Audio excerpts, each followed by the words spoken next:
Hello, dear friends. This is the third part of my discussion of the relationship between the portion of the week that we read from the Torah, from the Pentateuch, and the war in Gaza, which is happening at this moment, both in Gaza and on the northern border. And as you know, we're in the middle of a war. We have 240 people who are still held in captivity somewhere in Gaza, in a tunnel somewhere, which we don't know. Children, women, elderly, and people from 30 different nationalities, in addition to Jews from Israel. And 250,000 and probably 300,000 at this point, Israelis have been displaced from their homes, but you'll never hear that on the news, both from the south and in the north, because of the firing. They had to move whole cities like Ashkelon and Sderot from the south, and Kiryat Shmona and Shlomi from the north. And it is a difficult battle. It's a difficult battle, and we have to win this one for the whole world, but unfortunately there's some people who don't as yet understand that. So this week's parsha is called Hayei Sarah, the life of Sarah, and it starts from Genesis chapter 23. And Sarah passes away. When Sarah passes away, this, by the way, is the third and last portion that deals with the question of Ishmael, the life of Ishmael. It was Parshat Lechacha, Vayera, and now Hayei Sarah. This is the final portion which talks about the life of Ishmael, and I'll mention that again, because of course, these interactions with Ishmael are very important to understand the situation today. As I said previously, it's almost like the Torah comes to life and tells us something different than its narrative when some turn in history takes place, some watershed moment. So when Sarah passes away, Abraham goes to bury her in Hebron. And even though he was promised the land by God, he has to pay for the spot, which he does.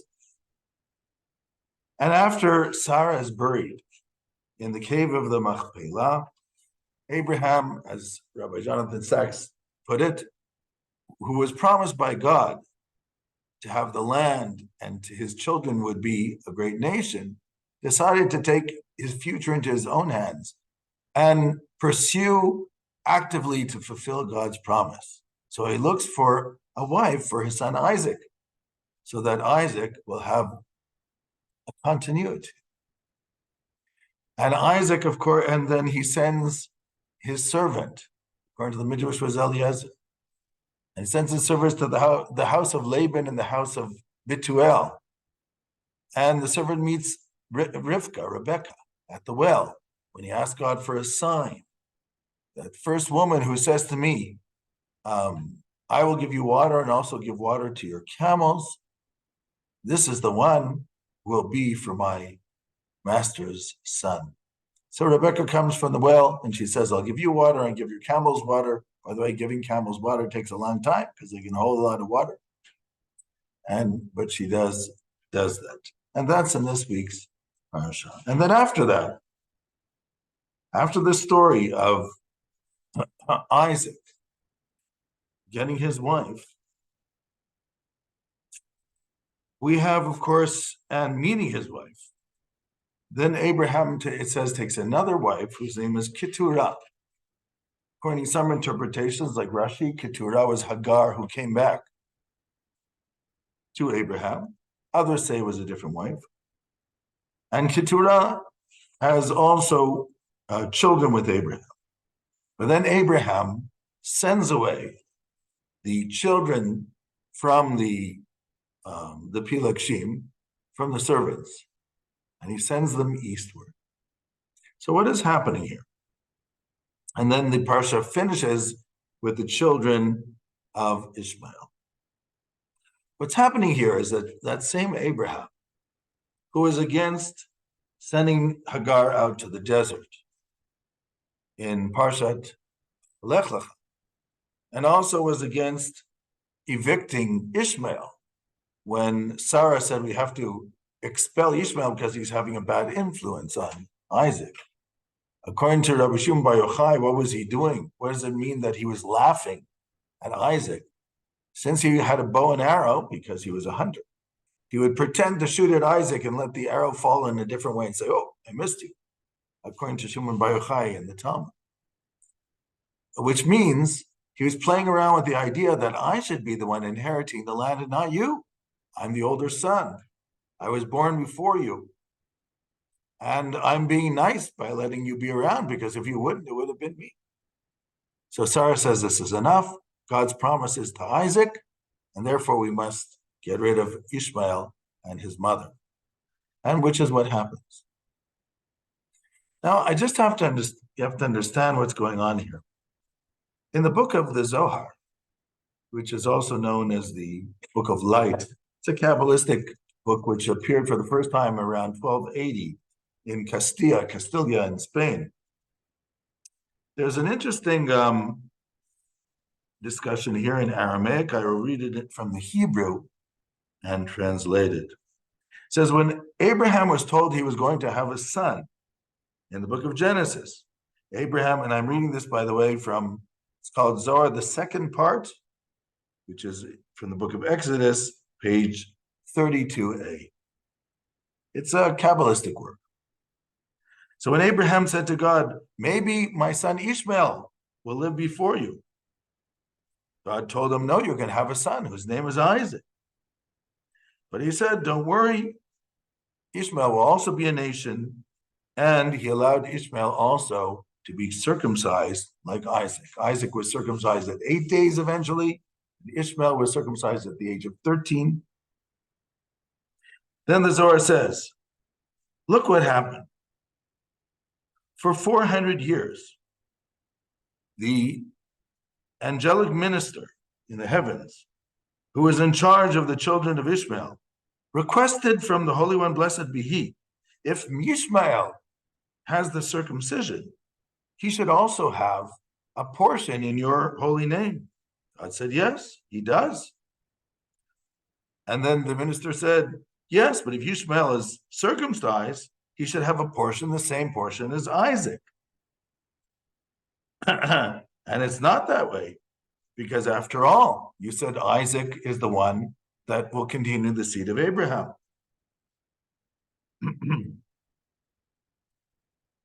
And then the Zohar continues, woe to that time that Ishmael became circumcised.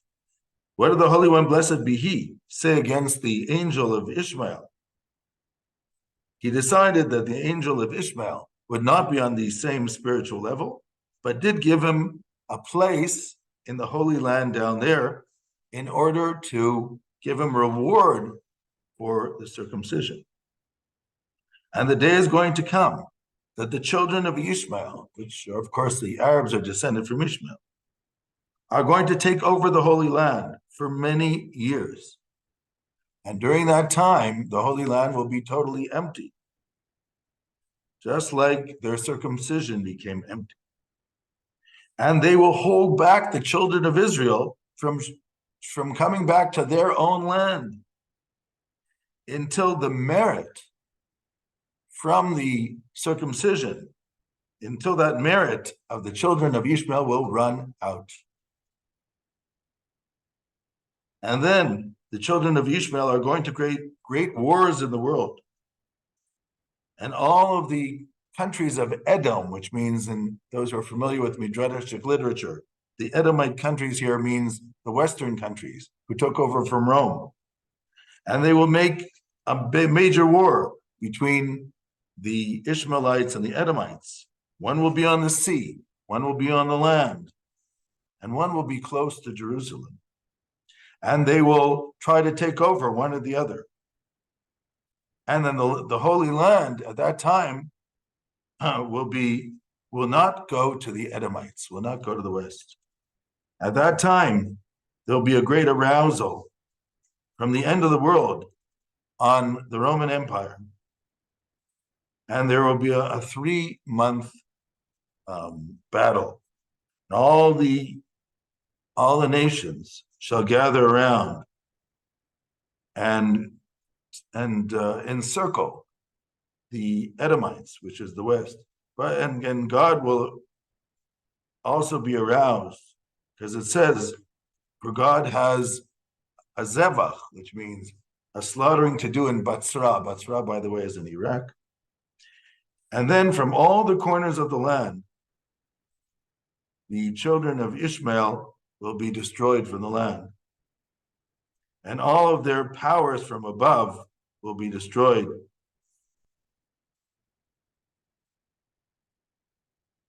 And the only thing which will remain will be the people of Israel and their power. That's what it says in the Psalms. God protects you on his right. God is your shadow on his right. Because God is on the right, and his Torah is on the right, and everything is on the right. And that's why the right has to control the left. And as it says, let your right hand show salvation.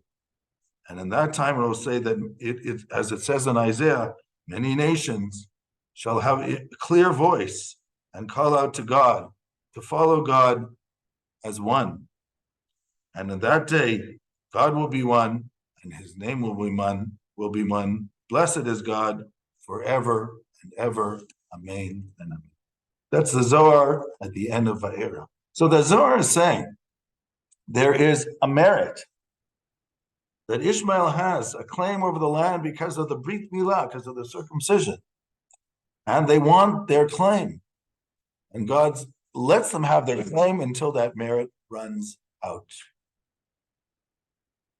I was pointed out to me by somebody that the way they explain the merit is that they have the same amount of time in the land that the Jews had previously. So if you look in the book of Kings, it says that 480 years after the Jews left Egypt, King Solomon built the temple. So from those 480 years, the Jews were allowed to be from the land already, even though it took them more time in the desert. The original plan was to take them directly in, Alei Reish. That's 480 years.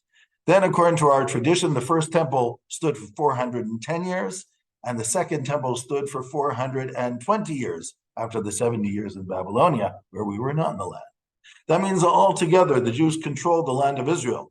480, 410, and 420, that's 1,310 years in antiquity. Well, the Ishmaelites, the children of Ishmael, with the conquest of Omar at Jerusalem, was in the year 638 of the Common Era. So you might say that's the beginning of the Ishmaelite or the Arab conquest in the land of Israel. That continues with many empires, a lot of it being the Turks and the Mamelukes and the Byzantine, the Crusaders and all different others. But if you want to say this is the time when the Ishmaelites had the most of the control, and then, of course, there's also after the Ottomans, you have the British who sort of favored them. And if you go from 638 to 1948, when Israel was established as a state, that's also 1,310 years. So they had that equal time, and it appears that the merit of the circumcision ran out. And the Jews are authorized to come back.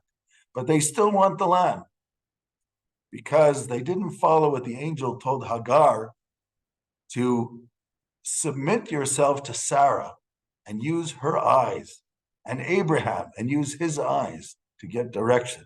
And there's still animosity and claims over the land, because they don't realize that we are the Bnei Israel, we are the Israelites who originally came from this land. That's why it's so important, the Abrahamic Accords, to be able to create this conversation and this interaction to understand that.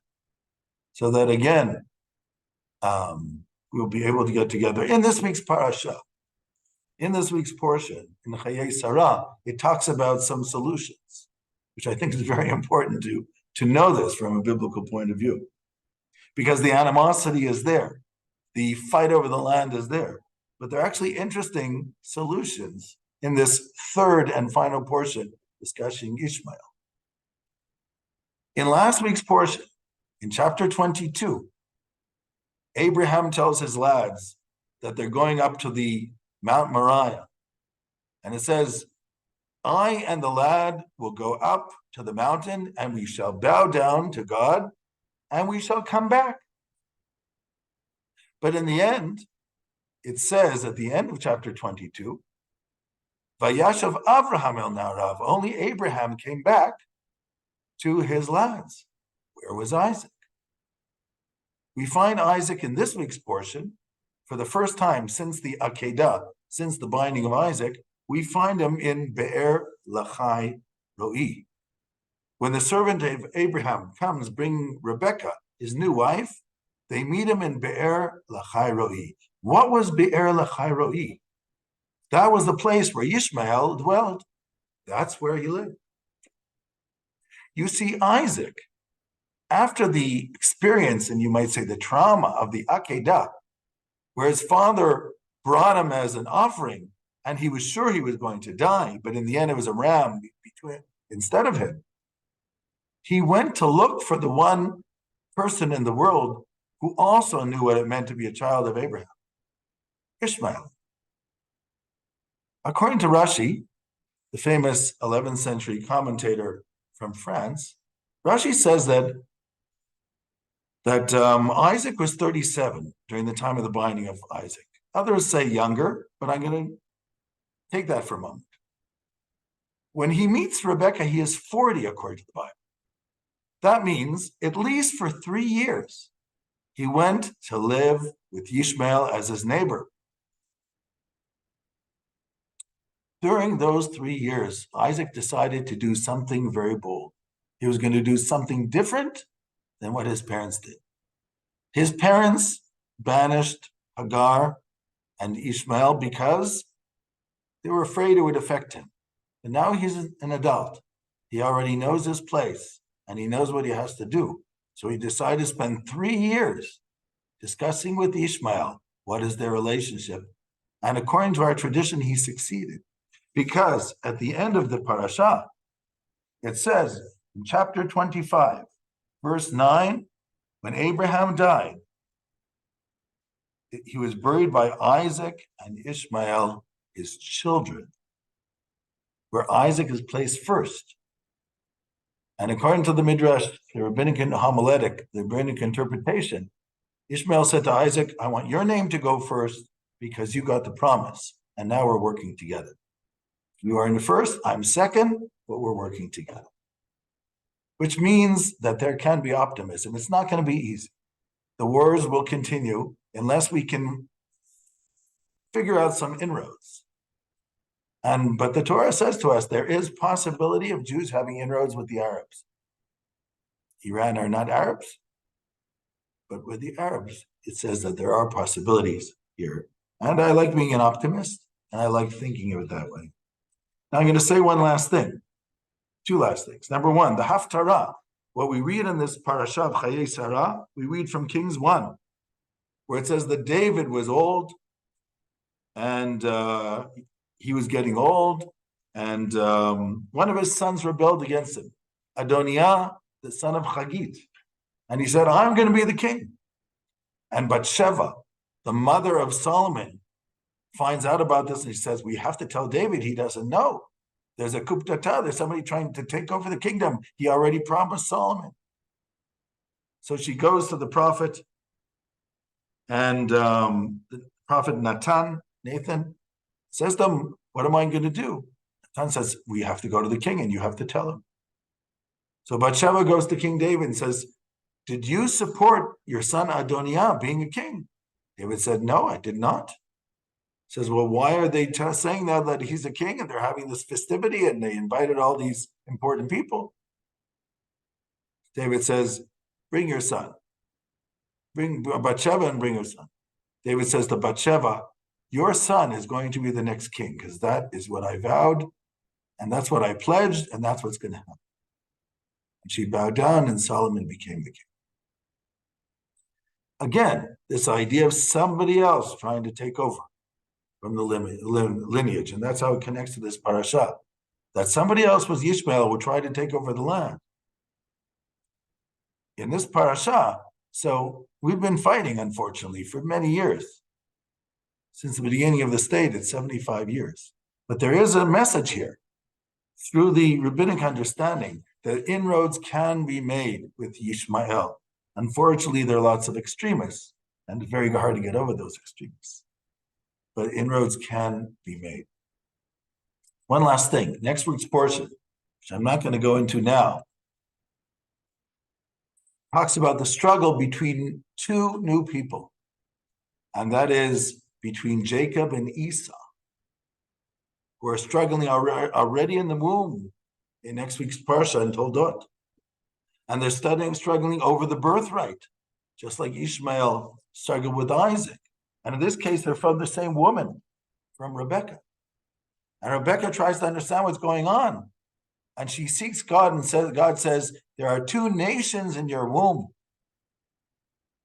but the older one will be subservient to the younger one, because the younger one, who's Jacob, my promise will continue with him, of the people in the land. But Esav will also be his nation. And Esav at the end of that chapter is also a nation.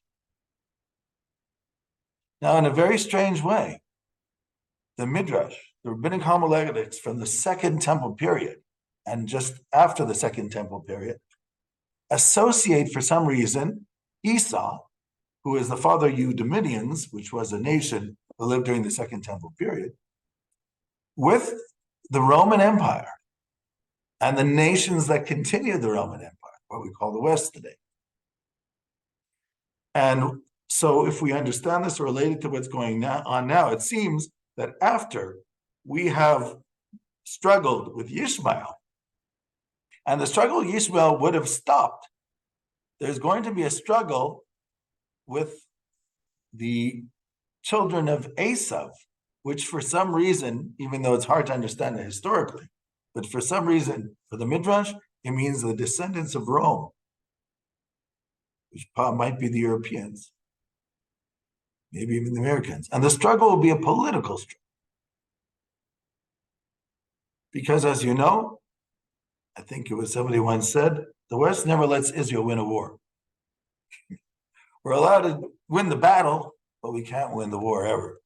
They like keeping us in check all the time, which is very strange. I think it was Douglas Murray who said this, that, most nations, there's a war, one side wins, one side loses, and then you continue. And always they stop Israel from winning to keep it as weak as they can do. So, but what's going to happen this time is going to be, on the one hand, we will win the war in Gaza. That's going to happen in any case. And there we will finish the work. But there will be a struggle politically with those who want to stop the war before it finishes. But events will make things, I think, that it won't be able to stop before it finishes, because there are a lot of complications here in the Middle East. And that's it. I don't want to say any more. I don't want to speculate.